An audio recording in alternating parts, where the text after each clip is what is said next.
What's up, Pack Nation, and welcome to Week 12 of the NFL. Today's game matches us our Green Bay Packers versus those Minnesota Vikings.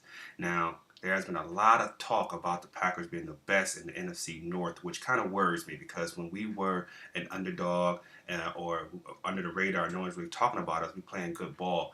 Now, we're actually just blowing out teams, which I'm worried can we keep up that pace. But I am enjoying it at the same time.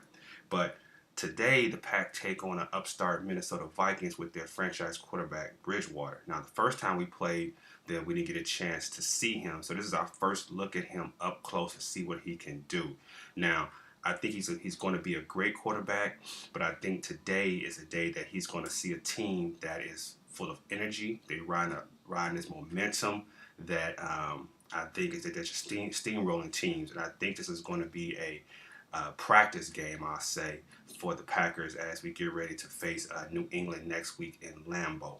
Now, I don't want to discard the Minnesota Vikings. They are, like I said, an upstart team. They're actually in the rebuilding stages.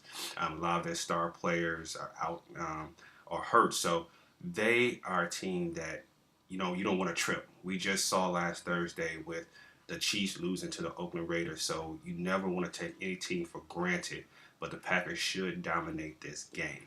Now, keys to this game, I say, continue with the fast start. We come out the gate just throwing the ball, and we scoring quickly. But I also think that we should pound their defensive line with a lot of Eddie Lacy, because if they're watching film of the last two games where the Packers jumped off start, they're actually going to play two safeties high, which trying to stop Jordy and Randall, which then should open up for Lacy to have a big game in the beginning until they move the 8-man in the box, and then Aaron can light them up in the second half. I think Adams and Corliss should stay ready, because as Jordy and Randall are going to probably get double coverage, they're going to have to catch the ball. They need to be ready to make plays after the catch.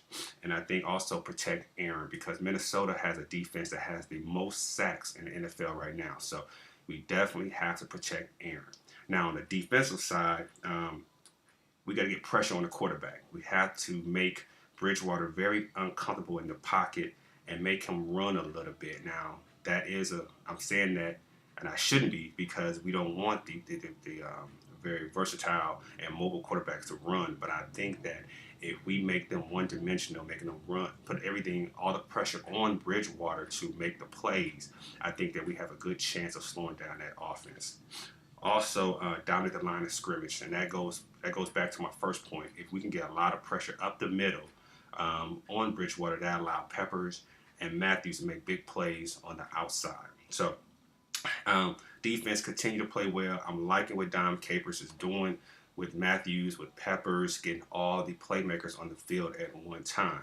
I think the Packers continue their momentum. They continue to do well, and I think that they will dominate this game 45-21. So that's my predictions. Go Pack. Also, I'd like to thank all those who subscribe to my videos. Keep the comments coming.